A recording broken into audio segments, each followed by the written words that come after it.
शिव बाबा याद है ना? ओम शांति। 16 अगस्त 2024 के ईश्वरीय महावाक्य। पहले सुनते हैं मुरली के मुख्य पॉइंट्स। बाबा ने कहा, यह है तुम्हारी विचित्र रूहानी पढ़ाई जिसे स्वयं रूहानी बाप आकर रूहों को पढ़ाते हैं। सारे चक्र में ऐसे निराकारी बाप से कभी कोई पढ़ा नहीं। अब अपनी चलन सुधारने के लिए पवित्र बनो। बेहद के बाप से बेहद का सुख तभी मिलेगा जब पूरा पवित्र बनेंगे। इसके लिए तुम्हें अच्छी रीति पुरुषार्थ करना है। फिर बाबा ने कहा, हे रूहानी बच्चों, मैं आया ही हूँ तुम बच्चों की सेवा में, अर्थात तुम्हें पावन बनाकर वापस ले जाने। तो क्या बाप के साथ खुशी खुशी चलने के लिए तैयार हो? बाप तुमको जो रोज सुनाते हैं यह बातें भूलनी नहीं चाहिए, परंतु माया दुश्मन भी सामने खड़ी है जो घड़ी घड़ी भुला देती है।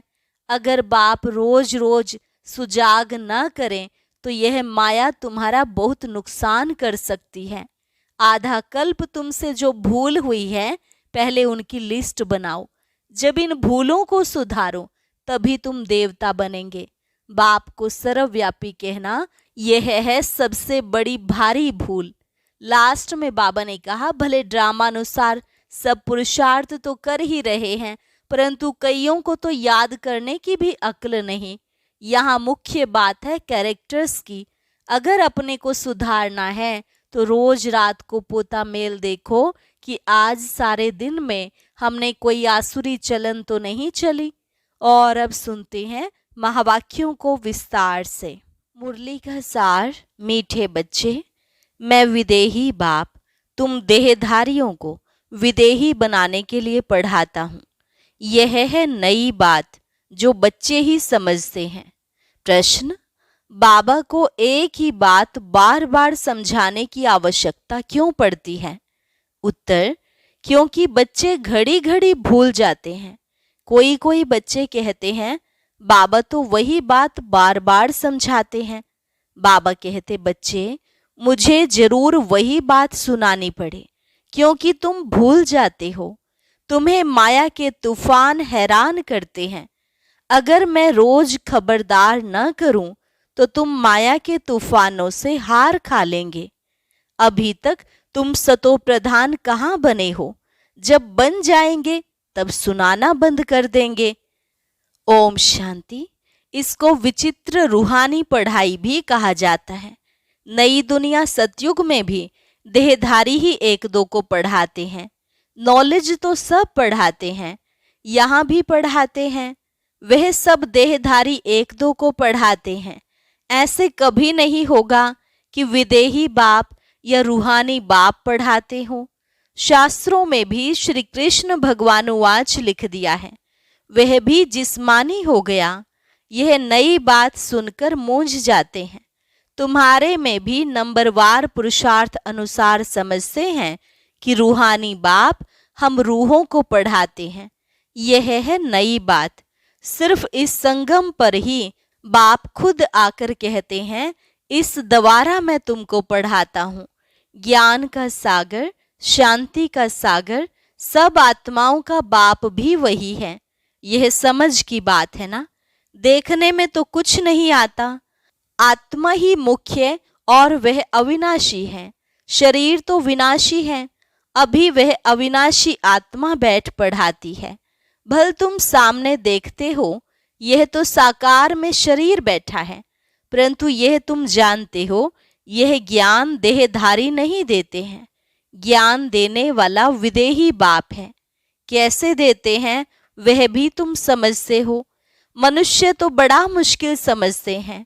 कितना तुमको माथा मारना पड़ता है यह निश्चय कराने के लिए। वह तो कह देते, निराकार का कोई नाम रूप देश काल ही नहीं है। वह बाप खुद बैठ पढ़ाते हैं।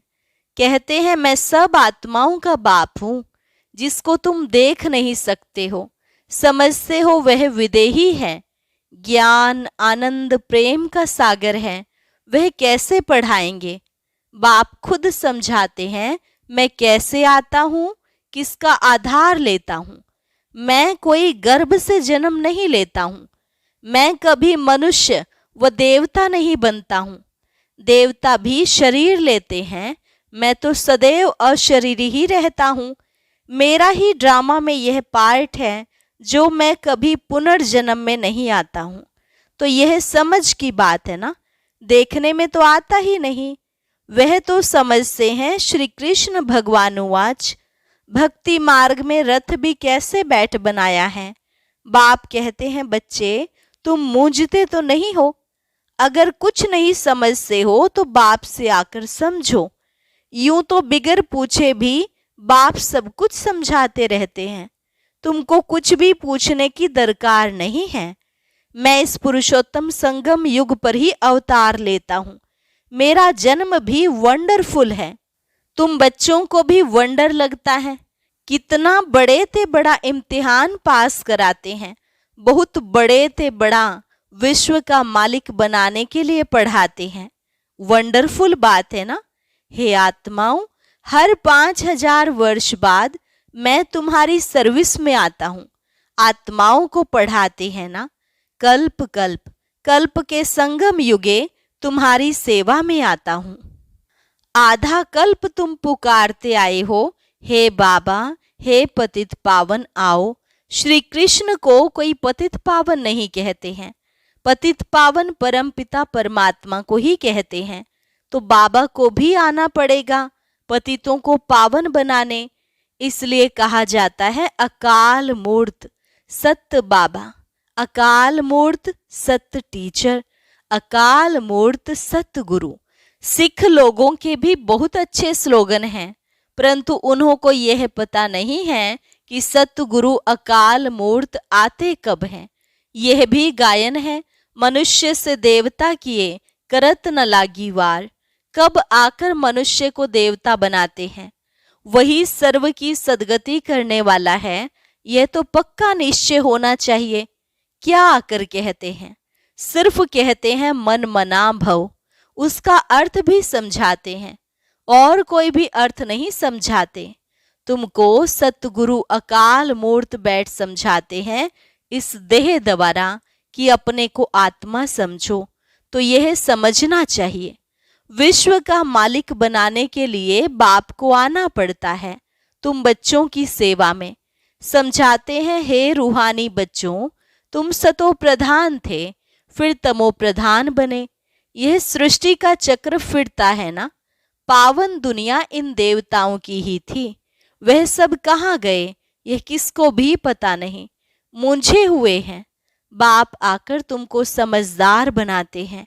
बच्चे, मैं एक ही बार आता हूँ, पावन दुनिया में मैं आऊं ही क्यों, वहां तो काल आ नहीं सकता। बाप तो कालों का काल है, सतयुग में आने की दरकार ही नहीं। वहां काल भी नहीं आता तो महाकाल भी नहीं आता। यह आकर सब आत्माओं को ले जाते हैं। खुशी से चलते हो ना। हाँ बाबा, हम खुशी से चलने के लिए तैयार हैं। तब तो आपको बुलाया था कि इस पतित दुनिया से पावन दुनिया में ले चलो, वाया शांति धाम। यह बातें घड़ी घड़ी भूल न जाओ। परंतु माया दुश्मन खड़ी है, घड़ी घड़ी भुला देती है। मैं मास्टर सर्वशक्तिमान हूँ तो माया भी शक्तिमान है। वह भी आधा कल्प तुम पर राज्य करती है, भुला देती है। इसलिए रोज रोज बाप को समझाना पड़ता है। रोज सुजाग न करे तो माया बहुत नुकसान कर दे। खेल है पवित्र और अपवित्र का। अब बाप कहते हैं, अपनी चलन सुधारने के लिए पवित्र बनो। काम विकार के लिए कितने झगड़े होते हैं। बाप कहते हैं, अभी तुमको ज्ञान का तीसरा नेत्र मिला है तो आत्मा को ही देखो, इन जिस्मानी नेत्रों से देखो ही नहीं। हम सब आत्माएं भाई भाई हैं, विकार कैसे करें। हम अशरीरी आए थे, फिर अशरीरी बनकर जाना है। हम आत्मा सतो प्रधान आई थी, सतो प्रधान बनकर जाना है स्वीट होम। मुख्य है ही पवित्रता की बात। मनुष्य कहते हैं रोज वही बात समझाते हैं, यह तो ठीक है, परंतु जो समझाया जाता है उस पर चलें भी ना। करने के लिए समझाया जाता है, परंतु कोई चलते थोड़े ही हैं, तो जरूर रोज रोज समझाना पड़े। ऐसे थोड़े ही कहते हैं बाबा आप जो रोज समझाते हो वह हमने अच्छी रीति समझ लिया है, अब हम तमो प्रधान से सतो प्रधान बन जाएंगे, आप छूटे। ऐसे कहते हैं क्या? इसलिए बाबा को रोज समझाना पड़ता है। बात तो एक ही है, परंतु करते नहीं है ना। बाप को याद ही नहीं करते हैं। कहते हैं बाबा घड़ी घड़ी भूल जाते हैं। बाप को घड़ी घड़ी कहना पड़ता है याद दिलाने लिए। तुम भी एक दो को यही समझाओ, अपने को आत्मा समझ परमात्मा को याद करो तो तुम्हारे पाप कट जाएं, और कोई उपाय नहीं। शुरू और अंत में यही बात कहते हैं, याद से सतो प्रधान बनना है। खुद ही लिखते हैं बाबा माया के तूफान भुला देते हैं, तो क्या बाप सावधान न करे, छोड़ दे। बाप जानते हैं नंबरवार पुरुषार्थ अनुसार हैं, जब तक सतो प्रधान नहीं बने हैं जा नहीं सकते हैं। लड़ाई का भी कनेक्शन है ना। लड़ाई लगेगी ही तब जब तुम नंबरवार पुरुषार्थ अनुसार सतो प्रधान बनेंगे। ज्ञान तो 1 सेकंड का है। बेहद के बाप को पाया, अब उनसे बेहद का सुख तब मिलेगा जब पवित्र बनेंगे। पुरुषार्थ अच्छी रीति करना है। कई तो कुछ भी समझते नहीं है। बाप को याद करने का अक्ल भी नहीं आता है। कभी यह पढ़ाई तो पढ़ी नहीं है। सारे चक्र में निराकार बाप से कोई पढ़ा नहीं है, तो यह नई बात है ना। बाप कहते हैं मैं तो हर 5000 वर्ष बाद आता हूं तुमको सतो प्रधान बनाने। जब तक सतो प्रधान नहीं बने हो तब तक यह पद पा नहीं सकेंगे। जैसे और पढ़ाई में फेल होते हैं वैसे इसमें भी फेल होते हैं। शिव बाबा को याद करने से क्या होगा, कुछ नहीं समझते। बाप है तो जरूर बाप से स्वर्ग का वर्षा मिलना है। बाप एक ही बार समझाते हैं जिससे तुम देवता बनते हो। तुम देवता बनेंगे फिर नंबरवार सब आएंगे पार्ट बजाने। इतनी सब बातें बूढ़ियों आदि की बुद्धि में बैठ न सके, तो बाप कहते हैं अपने को आत्मा समझ बाप को याद करो।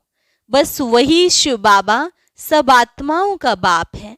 शरीर का बाप तो हर एक का अपना अपना है। शिव बाबा तो है निराकार।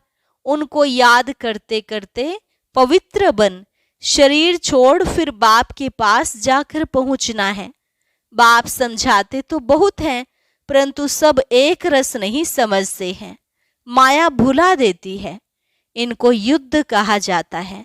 बाप कितना अच्छी रीति बैठ समझाते हैं, कितनी बातों की स्मृति देते हैं।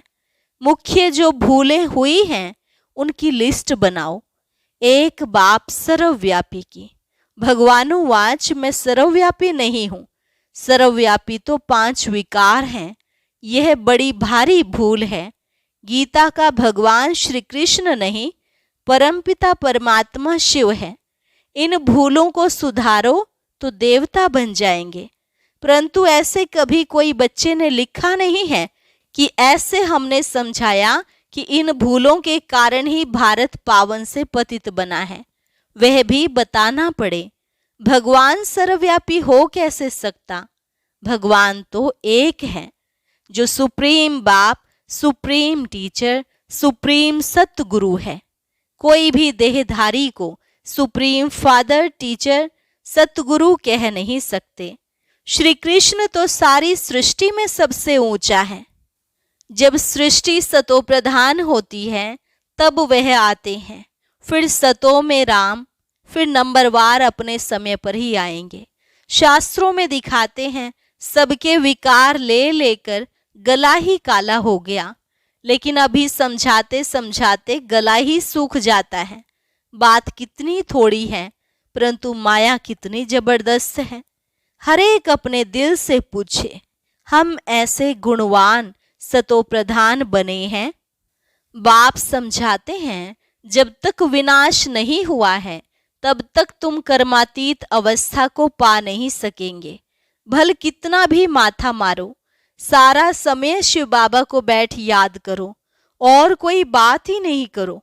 बस बाबा लड़ाई से पहले मैं कर्मातीत अवस्था को पाकर दिखाऊंगा, ऐसा कोई निकले। ऐसा ड्रामा में हो नहीं सकता। पहले नंबर में तो एक ही जाना है। यह भी कहते हैं हमको कितना माथा मारना पड़ता है। माया तो और ही रुस्तम बनकर आती है। बाबा खुद कहते हैं मेरे तो बाजू में एकदम शिव बाबा बैठा है, तो भी मैं याद नहीं कर सकता हूँ, भूल जाता हूँ। समझता हूँ मेरे साथ बाबा है, फिर मुझे भी तो याद करना पड़ता है जैसे तुम करते हो। ऐसे नहीं मैं तो साथ हूँ, इसमें ही खुश हो जाना है। नहीं, मुझे भी कहते हैं निरंतर याद करो। साथ वाले तुम रुस्तम हो, तुमको तो और ही जास्ती तूफान आएंगे। नहीं तो बच्चों को कैसे समझा सकेंगे। यह सब तूफान तो तुमसे पास होंगे। मैं उनके इतने नजदीक बैठे हुए कर्मातीत अवस्था को पा नहीं सकता हूं, तो फिर दूसरा कौन बनेगा। यह मंजिल बहुत ऊंची है। ड्रामा अनुसार सब पुरुषार्थ करते रहते हैं। भल कोई ऐसी कोशिश करके दिखाए बाबा हम आपसे पहले कर्मातीत अवस्था को पाकर यह बनकर दिखाते हैं, हो नहीं सकता। यह ड्रामा बना बनाया है। तुमको पुरुषार्थ बहुत करना है। मुख्य सारी बात है कैरेक्टर्स की। देवताओं के कैरेक्टर्स और पतित मनुष्यों के कैरेक्टर्स में कितना फर्क है। तुमको विकारी से निर्विकारी बनाने वाला शिव बाबा है, तो अब पुरुषार्थ कर बाप को याद करना पड़े, भूलो नहीं। बाकी अबलाएं बिचारी पर वश हैं, अर्थात रावण के वश हैं, तो क्या कर सकती हैं। तुम हो राम ईश्वर के वश, वह है रावण के वश, तो युद्ध चलती है। बाकी राम और रावण की युद्ध नहीं होती है। बाप तुम बच्चों को भिन्न भिन्न प्रकार से रोज समझाते हैं। मीठे मीठे बच्चों, अपने को सुधारते जाओ। रोज रात को पोता मेल देखो। सारे दिन में कोई आसुरी चलन तो नहीं चली। बगीचे में फूल नंबरवार तो होते ही हैं, दो एक जैसे कभी हो नहीं सकते। सभी आत्माओं को अपना अपना पार्ट मिला हुआ है।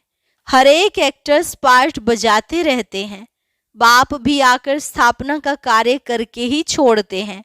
हर 5000 वर्ष के बाद आकर विश्व का मालिक बना ही देते हैं। बेहद का बाप है ना, तो जरूर नई दुनिया का वर्षा देंगे। अच्छा, मीठे मीठे सिकिलधे बच्चों प्रति मात पिता बाप दादा का याद प्यार और गुड मॉर्निंग। रूहानी बाप की रूहानी बच्चों को नमस्ते। रूहानी बच्चों की रूहानी बाप दादा को नमस्ते नमस्ते, गुड मॉर्निंग। धारणा के लिए मुख्य सार। पहली पॉइंट, ज्ञान के तीसरे नेत्र से आत्मा को ही देखना है, जिस्मानी नेत्रों से देखना ही नहीं है। अशरीरी बनने का अभ्यास करना है। बाप की याद से अपने दैवी कैरेक्टर बनाने हैं। अपने दिल से पूछना है कि हम कहाँ तक गुणवान बने हैं। हमने सारे दिन में आसुरी चलन तो नहीं चली। वरदान, सदा केयरफुल रहे। माया के रॉयल रूप की छाया से सेफ रहने वाले माया प्रूफ भव। सदा केयरफुल रहे, माया के रॉयल रूप की छाया से सेफ रहने वाले माया प्रूफ भव।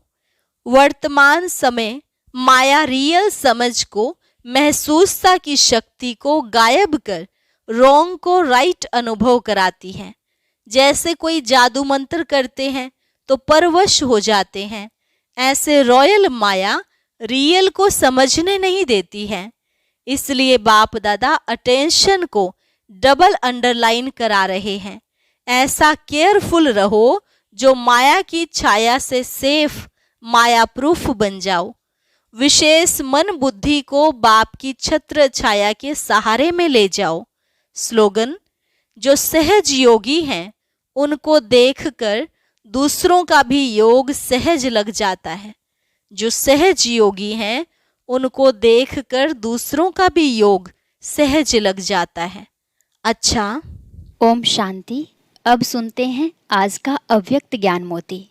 इसके लिए ऊपर दिए गए बॉक्स पर क्लिक करें।